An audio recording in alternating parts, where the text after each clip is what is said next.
오는 화요일이 우리의 설날입니다.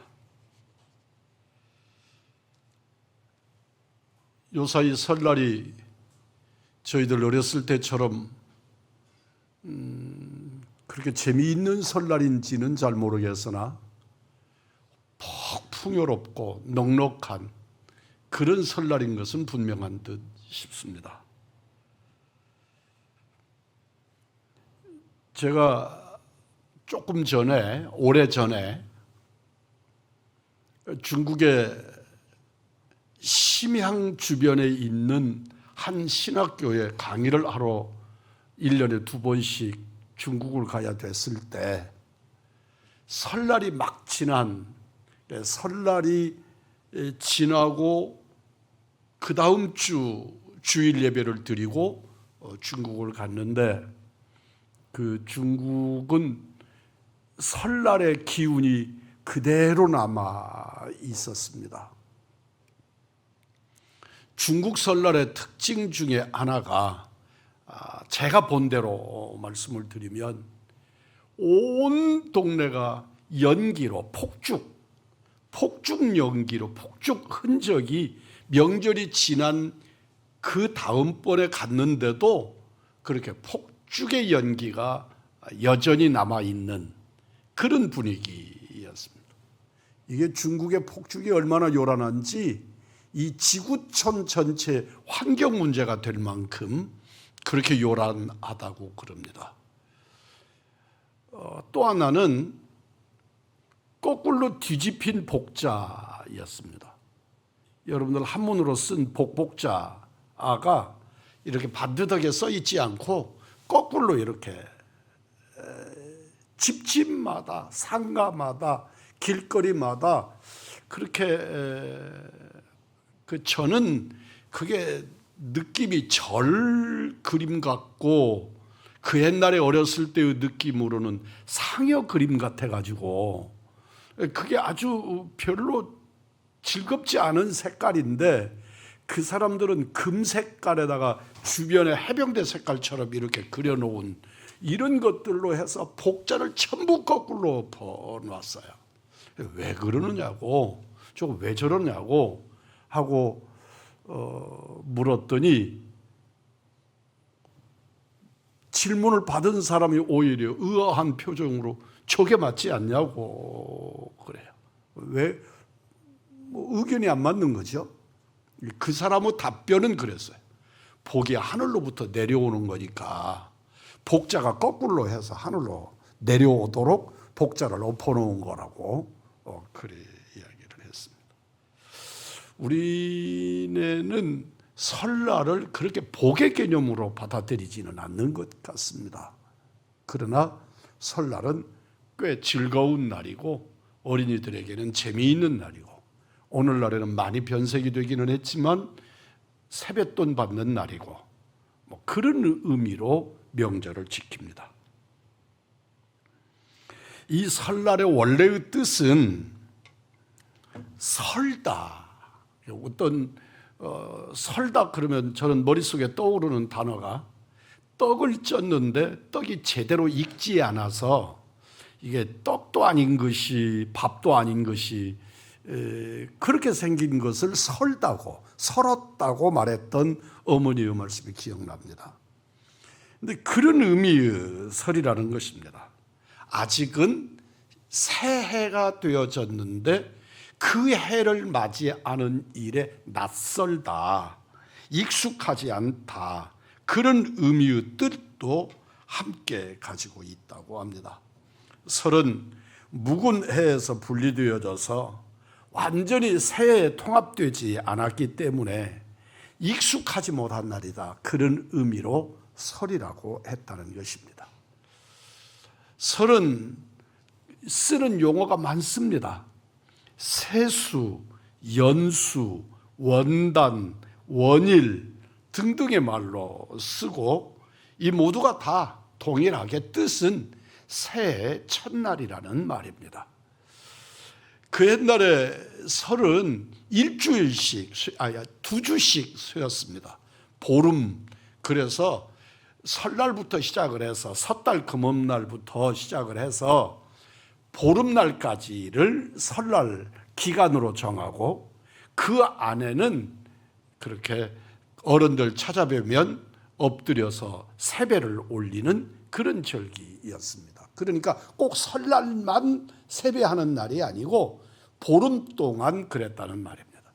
지금처럼 교통이 발달하지 못했던 때니까, 그리고 유교적인 사상이 강력했던 때니까 어른들, 집안의 어른들을 찾아서 이렇게 지방 나들이를 하면 일주일도 걸리고 이럴 수 있어서 그렇게 찾아가서 어른들을 뵈면 하루 이틀 가지고는 안 되니까 그렇게 보름씩 그렇게 했습니다.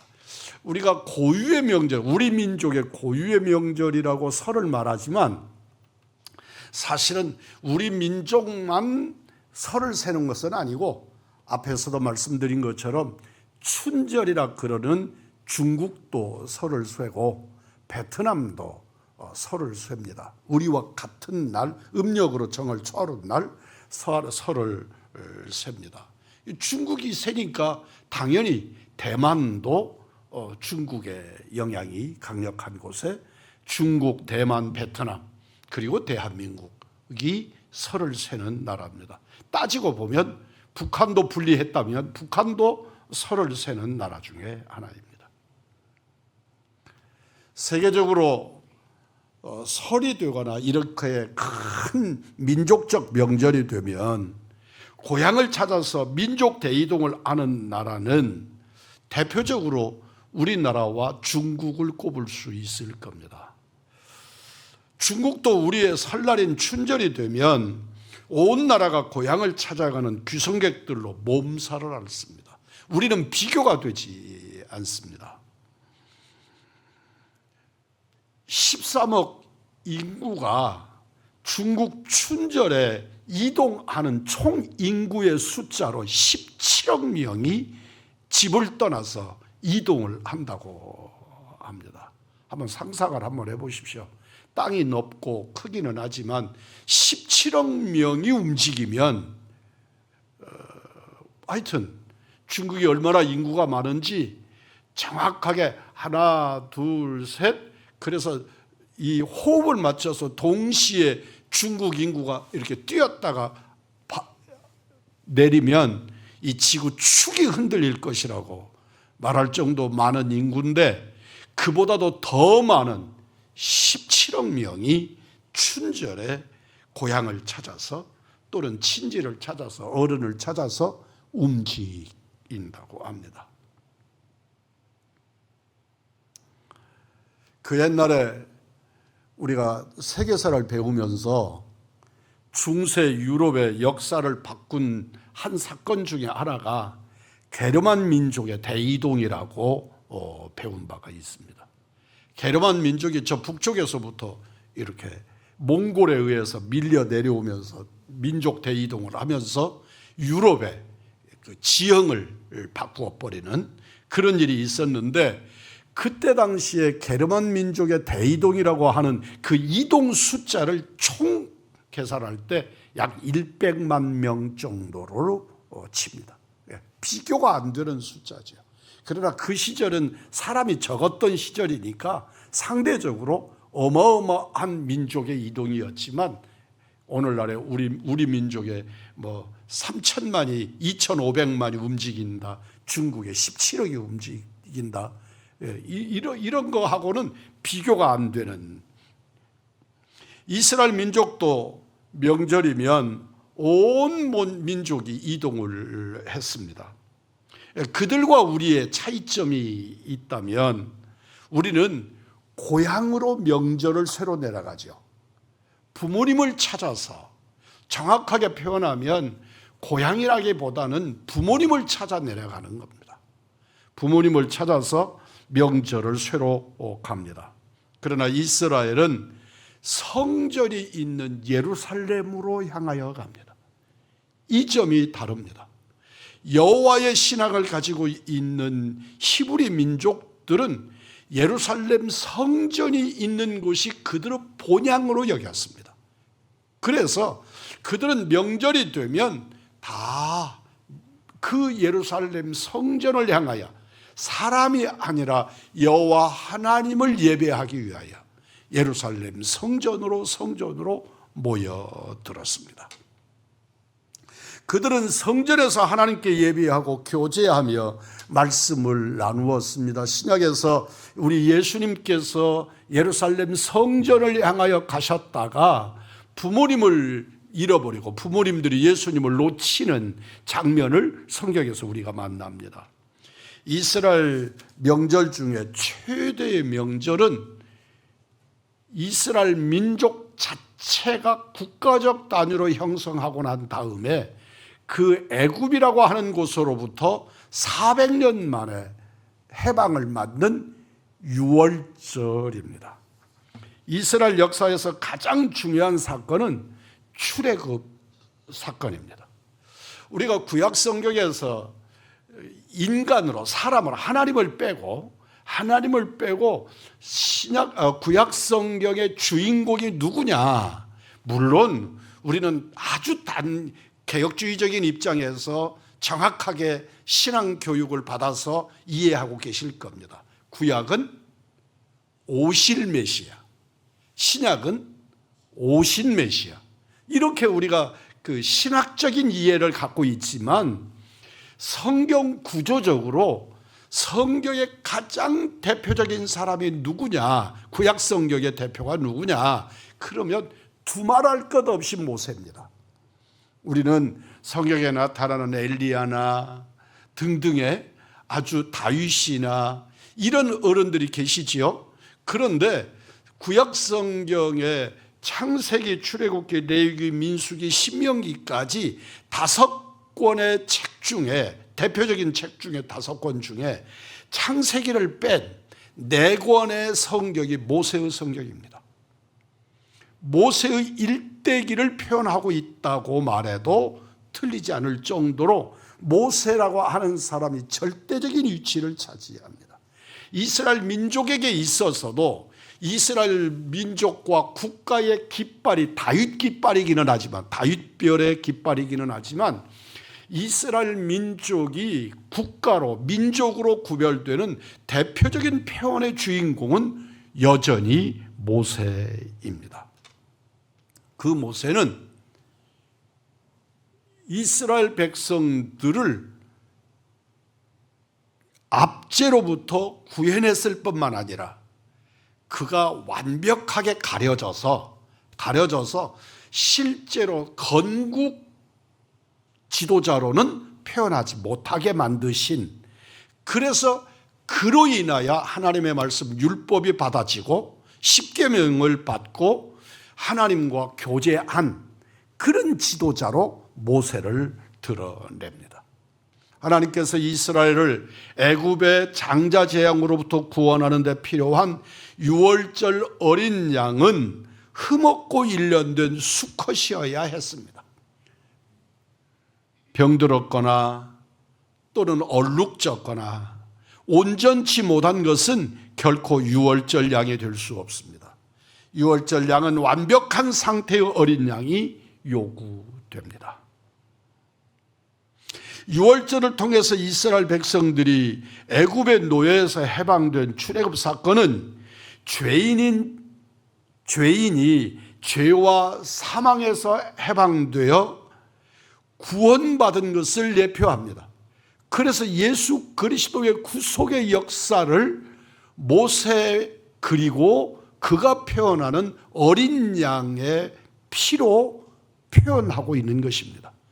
구약에 나타나는 구속의 모든 역사는, 그리고 성막의 구원 역사는 다 우리 주 예수 그리스도를 모형으로 하는 것이고, 예수 그리스도는 우리의 구속의 완성이신 줄 믿습니다. 이스라엘 백성들이 출애굽 사건의 토대가 된 장자 재앙에서 구원받기 위해서는 유월절 희생약이 요구되었듯이 죄인이 하나님의 심판에서 구원받기 위해서는 영적 유월절의 희생 제물이 요구되었습니다. 유월절 어린 양이 흠이 없고 완벽해야 했듯이 우리의 구원자는 죄와 허물이 없어야 하고 그분은 원죄라고 하는 내가 지은 죄가 아니라도 그 원죄로부터도 자유로우신 분이어야 했습니다. 우리 구원자는 죄와 허물이 없습니다. 그분이 흠도 없고 점도 없는 어린 양 같은 예수님이심을 오늘 성경이 증거합니다. 애굽에 하나님의 무서운 심판의 밤이 찾아왔을 때 이스라엘 백성은 하나님의 말씀대로 흠없는 유월절 어린 양을 잡아 문설주와 임방에 어린 양의 피를 바르고 뿌렸습니다. 하나님의 심판의 날이 애굽에 번개가 임했습니다. 문설주에 유월절 어린 양의 피를 바른 이스라엘의 집에는 구원이 임한 줄 믿습니다. 어린 양의 피가 발라져 있으면 애굽 사람의 집이라도 어린 양의 피가 발라져 있으면 죽음 후 사자는 유월했습니다. 넘어갔습니다. 유월절 어린 양을 통해 이스라엘 구원을 얻은 것입니다. 사랑하는 성도 여러분, 거기에는 너와 나의 공로가 없습니다. 오직 우리 주 예수 그리스도의 대속의 은혜만 있는 줄 믿습니다. 너와 나의 공로, 네 피, 내 피, 인간적 혈통 중요하지 않습니다. 오직 우리 주 예수 그리스도의 대속의 은혜만이 나를 구원하고 죄로부터 사하는 역사를 하시는 줄 믿습니다. 이 유월절 어린 양의 피는 장차 이 땅에 오셔서 우리의 구원을 위해 흘리실 예수 그리스도의 보혈의 예표입니다. 예수님은 제자들과 유월절 만찬을 잡수시면서 잔을 가지고 살해하시고 제자들에게 주시면서 말씀합니다. 이것은 많은 사람을 위하여 흘리는 바 나의 피 곧 언약의 피라. 또 내 살을 먹고 내 피를 마시는 자는 영생을 가졌고 마지막 날에 내가 그들을 다시 살리리라 말씀하십니다. 우리는 예수 그리스도의 십자가의 보혈로 영원한 지옥 형벌에서 영원한 멸망에서 구원받고 영생을 얻은 줄 믿습니다. 세례 요한은 예수님을 가리켜서 말합니다. 보라, 세상 죄를 지고 가는, 따라서 합니다. 하나님의 어린 양이로다. 그래서 세례 요한의 외침을 통해서도 예수님이 나를 대신하여 죽으실 지성소의 보혈로 표현되시는 어린 양이신, 나를 위하여 피 흘려 대속해 주시는 어린 양이신 것을 증언했습니다.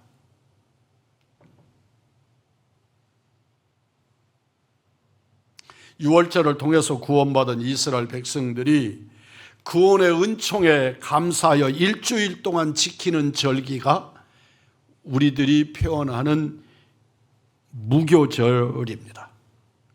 우리는 무교절에는 우리가 먹는 그 떡, 우리가 먹는 그 밥이 무교병이어야 했습니다. 우리들이 생각할 때 떡 그러면 우리 민족에게는 떡이 밥을 먹고 그리고 또 그것으로 주식을 삼지 않지요. 그런데 이스라엘 사람들에게 있어서의 떡이라고 표현하는 것은 곧 그들의 주식입니다. 그들이 먹는 빵이 우리말로는 떡이라고 번역이 되었고, 우리가 먹는 그 떡은 우리는 주식이 아닌데 이스라엘 사람들은 그게 주식이었던 겁니다. 그러니까 이스라엘의 백성들은 하나님 존절에서 유월절 떡을 먹는다고 표현을 할 때 그들은 유월절 식사를 했던 것이지 우리처럼 구별된 식후에 먹는 빵, 그런 개념이 아니었다는 것을 잊지 않아야 합니다. 그러니까 이스라엘 사람들은 떡을 먹기 위해서 모였다. 저 사람들은 왜 밥을 먹기 위해서 모이지 않고 떡을 먹기 위해서 모였을까?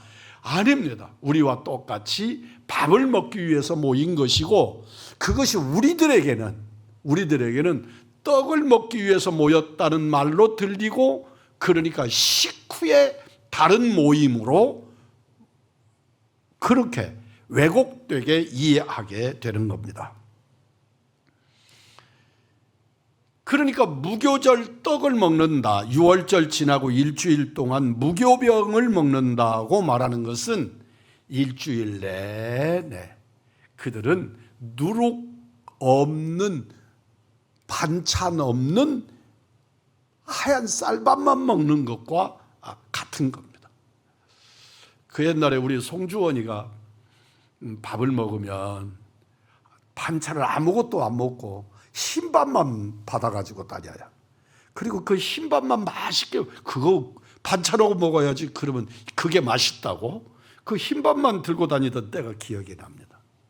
그런데 그게 일주일 내동 하얀 밥만 먹는 거예요.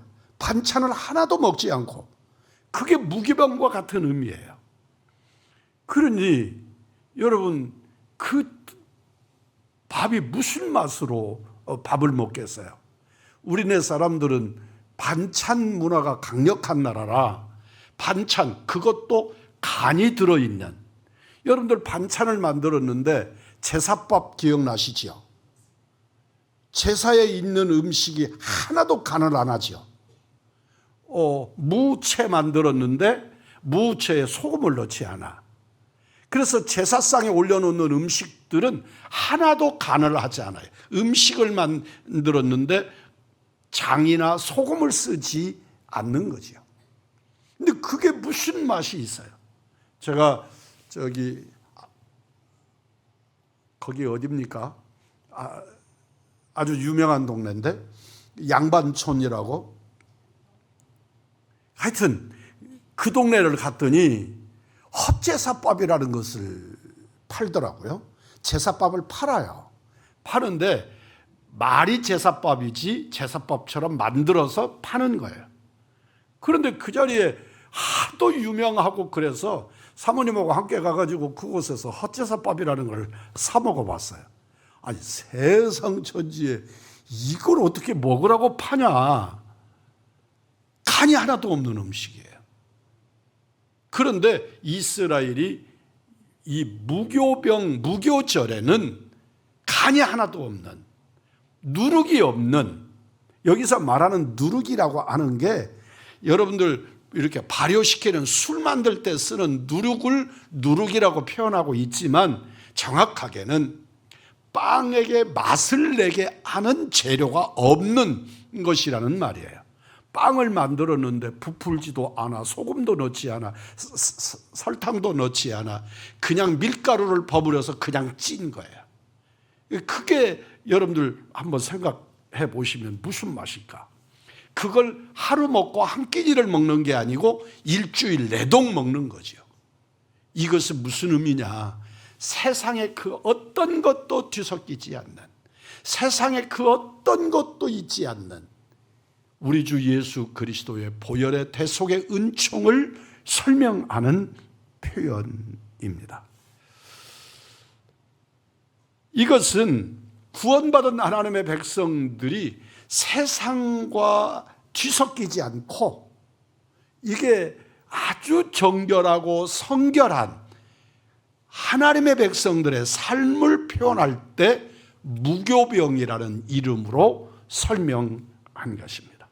이스라엘 백성을 애굽에서 이끌어내서 가나안 땅으로 보내시는 목적은 하나님이 거룩하신 것처럼 그 백성도 거룩하게 살도록 이스라엘 백성에게 무교절의 규례를 정해 주십니다. 부패와 죄악을 상징하는 유교병을 먹지 말라는 것입니다. 우리가 세상과 뒤섞여 사는 것을 유교병, 설탕도 넣고 이스탄트도 넣고, 그래서 여러 가지 달고 맛있게 이렇게 만드는 것으로 표현하시고, 하나님의 그 성결하심을 아무것도 들었지 않는 하얀 떡, 밀가루 떡으로 표현하고 계신 것입니다. 고린도전서 5장 7절로 8절입니다. 너는 누룩 없는 자인데 새 덩어리가 되기 위하여 묵은 누룩을 내버리라. 우리의 유월절 양 곧 그리스도께서 희생되셨느니라. 바로 이해가 되시지요? 이러므로 우리가 명절을 지키되 묵은 누룩으로도 말고 악하고 악의에 찬 누룩으로도 말고 누룩이 없이 오직 순전함과 진실함의 떡으로 하자. 여기 묵은 누룩은 괴악하고 악독한 죄악을 말하는 것입니다. 고린도전서 6장 9절로 10절입니다. 불의한 자가 하나님 나라를 유업으로 받지 못할 줄을 알지 못하느냐? 미혹을 받지 말라. 음행하는 자나 우상숭배하는 자나 간음하는 자나 탐색하는 자나 남색하는 자나 도적질이나 탐욕을 부리는 자나 술 취하는 자나 모욕하는 자나 속여 빼앗는 자들은 하나님의 나라를 유업으로 받지 못하리라. 여기서 묵은 누룩은 괴악하고 악독한 사악한 죄악들을 의미하는 것입니다. 하나님께서는 무교절에 유교병을 먹는 자는 이스라엘에서 그쳐지리라고 경고하십니다. 그러니까 유월절 그 일주일 동안에 유교병을 먹으면 죽는다, 그렇게 말씀하시는 것입니다. 그쳐지리라고 하는 말을 원어에서 보면 잘린다, 베어진다, 추방된다, 그런 뜻입니다. 이스라엘 공동체로부터 추방당해 광야로 내쫓김을 당하는 것은 곧 죽음을 의미하는 것입니다. 더욱이 하나님 공동체로부터 떨어져 나가는 것은 영적인 의미에서도 죽음과 다를 바가 없습니다. 성도는 소극적으로 죄를 멀리하고 적극적으로 순전하고 진실해야 합니다. 성결은 참으로 중요합니다. 물건을 고를 때도 우리는 깨끗한 것을 고르고 옷을 입어도 깨끗한 옷을 입습니다. 이왕이면 깨끗한 자리에 앉고 싶고 음식도 깨끗한 곳에서 정갈한 음식을 먹고 싶습니다. 위생적이고 청결을 유지하는 것은 정말로 매우 중요합니다. 콜레라 등의 전염병들이 돌면 손발을 깨끗이 씻고 음식물을 깔끔히 씻어서 음식을 만들고 음식물을 익혀 먹고 환경도 청결하게 유지해야 합니다. 깨끗하고 청결해야 될 것이 더럽혀져 있는 것, 그것을 오염이라고 말합니다. 이렇듯 세상살이뿐만 아니라 영적 신앙생활에서도 청결함, 성결함은 매우 중요한 일입니다. 큰 집에는 금그릇과 은그릇이 있다고 성경은 말씀합니다. 쉬운 성경 디모데후서 2장 20절로 21절에 이렇게 말씀합니다. 큰 집에는 금그릇과 은그릇이 있습니다. 그러나 나무그릇과 흙으로 빚은 그릇 또한이 있습니다. 그 그릇 가운데 특별하게 귀히 쓰는 그릇도 있지만 평범하게 쓰이는 그릇도 있을 것입니다. 만약 누구든지 악을 멀리하고 자신을 깨끗하게 하면 주인이신 주님이 쓰시기에 귀하고 거룩한 그릇이 될 것입니다. 그런 사람은 언제나 좋은 일에 쓰일 수 있는 준비된 사람입니다. 말씀은 금그릇, 은그릇이 따로 있지 않다고 구별하고 있습니다. 죄를 멀리하는 성결한 삶을 살면 그 사람들이 곧 금그릇이라고 말씀하는 겁니다. 귀한 그릇은 귀한 일에 쓰이듯 하나님은 성결한 사람을 귀히 여기시고 고귀한 일에 사용하십니다. 우리가 무엇이 되느냐, 무엇을 하느냐보다 더 중요한 것은 하나님 앞에서 그리스도인의 성결한 삶입니다. 그리고 그리스도인은 진실해야 합니다. 어떤 나라의 왕이 사윗감을 찾는데 사윗감으로 제가 왕의 사위가 되겠습니다, 그렇게 생각되는 사람들에게 임금님이 오랫동안 만들어 놓은 씨앗들, 꽃 씨앗들을 이렇게 나누어 주었습니다. 그리고 그 각종 꽃들이 어떤 꽃인지는 모르지만 여러 씨앗들이 섞여 있는 꽃씨들을 나누어 주면서 꽃이 만발하게 피고 가장 아름답게 가꾼 사람은 내 부마로 삼겠다, 내 사위로 삼겠다, 왕이 선포하고 꽃씨들을 나누어 주었습니다. 후보자들이 꽃씨를 가지고 가서 저마다 화분에 심고 가꾸어서 정말 아름답게 꽃을 피웠습니다. 그리고 임금님 앞에 서야 될 날이 다가왔습니다. 이제 내가 너희들을 살피고 제일 잘 꽃이 이쁘고 잘 가꾼 그 사람을 선택하겠다. 꽃이 받은 사람은 다 집합해라. 꽃이 받은 사람들이 궁궐에 다 모여들었습니다. 그리고 각자 꽃을 임금님 앞에 이쁘게 보이려고 여러분들 과일 가게에서 이쁘게 진열하듯이 그러려고 하듯이 그렇게 화분들을 이쁘게 가꾸어서 쭉 진열을 해놓고 임금님이 그 앞을 통과하면서 그 꽃을 보는 겁니다. 그런데 그 중에 한 사람이 비나분을 가지고 와서 그 자리에다 놓았습니다. 임금님이 그에게 묻는 겁니다. 너는 화분이 나무도 없는, 꽃나무도 없는, 잘 피고 못 피고가 아니고 그런 걸 가지고 왔느냐. 그러니까 그가 임금님에게 이렇게 말했습니다. 임금님, 사실은 제가 열심히 가꿨습니다.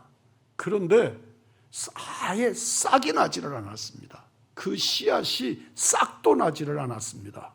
그런데 꽃이 받은 사람은 다 모이라 그러니 안 올 수가 없어서 왔습니다.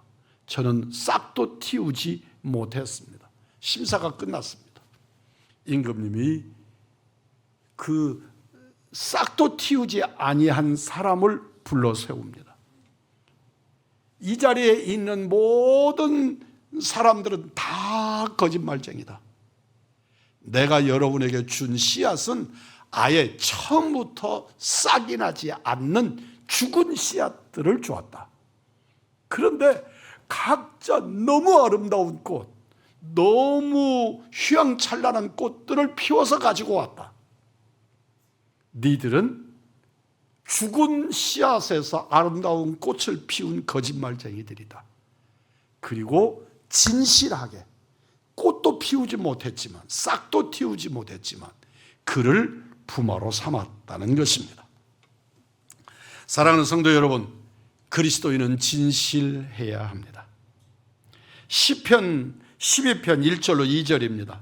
여호와여 도우소서, 경건한 자가 끊어지며 충실한 자들이 인생 중에 없어지나이다. 그들이 이웃에게 각기 거짓을 말하여 아첨하는 입술과 두 마음을 말하는도다. 사랑하는 성도 여러분, 우리가 좋은 말이라고 거짓말하지 말고 악한 말이라도 그것을 거짓으로 포장하면 안 됩니다. 우리는 언제나 주의 말씀은 진실하라고, 그리스도인들에게 진실하라고 말씀합니다. 우리 주님은 탄식하십니다. 당연히 하나님 앞에서 진실해야 하지만 사람 앞에서도 진실해야 합니다. 성도의 인격, 성도의 언행은 그 나라 그 사회의 양심의 척도가 되어야 합니다. 그 어디서보다도 나은 진실을, 보다 깨끗한 양심을 여러분들에게 하나님은 기대하십니다. 교회에서는 더 말할 것도 없고 불신 세상에서도 성도의 말 한마디가 보증수표보다 더 신임을 받는 시대가, 사회가, 국가가 되어야 합니다. 그런데 거꾸로 세상이나 성도들끼리도 불신하는 불신풍조는 안타까운 현실이고, 오히려 세상의 교회 보고 좀 진실하라고, 세상의 교회 보고 좀 정신 좀 차리라고 그렇게 말하는 시대를 만들어낸 우리들의 책임이 두렵고 두렵습니다. 어떤 오해나 억측이라도 성도가 해명하고 밝히면 그 진실성 때문에 모든 오해가 풀어져야 합니다. 그런데 진실성이 없을 때 그 신앙은 생명력이 없는 죽은 것이고 언행의 거짓이 많을 때 그 인격은 죽은 것입니다. 단언컨대 신앙과 인격의 생명력은 진실한 데 있습니다. 사도 바울은 우리를 이렇게 권면합니다. 이러므로 우리가 명절을 지키되 누군 누룩도 말고 괴악하고 악독한 누룩도 말고 오직 순전함과 진실함에 누룩 없는 떡으로 하자. 예수 그리스도의 대속의 은혜로 하자고 말씀하는 것입니다. 이스라엘 백성들은 유월절과 무교절의 명절을 일주일 동안 지켰습니다. 일주일은 성도의 일평생을 상징하는 기간입니다. 무교절 일주일은 성도들의 일평생을 상징하는 7일 완전한 기간이라는 의미의 일생을 표현하는 말입니다. 사랑하는 성도 여러분, 모두가 괴악하고 악독한 누룩 같은 죄악을 멀리하고 성결함과 진실함으로 일생을 사시는 명절을 맞이하는 우리 우왕중앙교회 진실한 그리스도인, 하나님을 영화롭게 하고 주의 뜻을 드러내시는 은총의 백성들이 되시기를 명절 전날 우리 우왕중앙교회 성도들이 그리스도의 은총의 사람들이 되기를 우리 구주 예수 그리스도의 이름으로 축복합니다.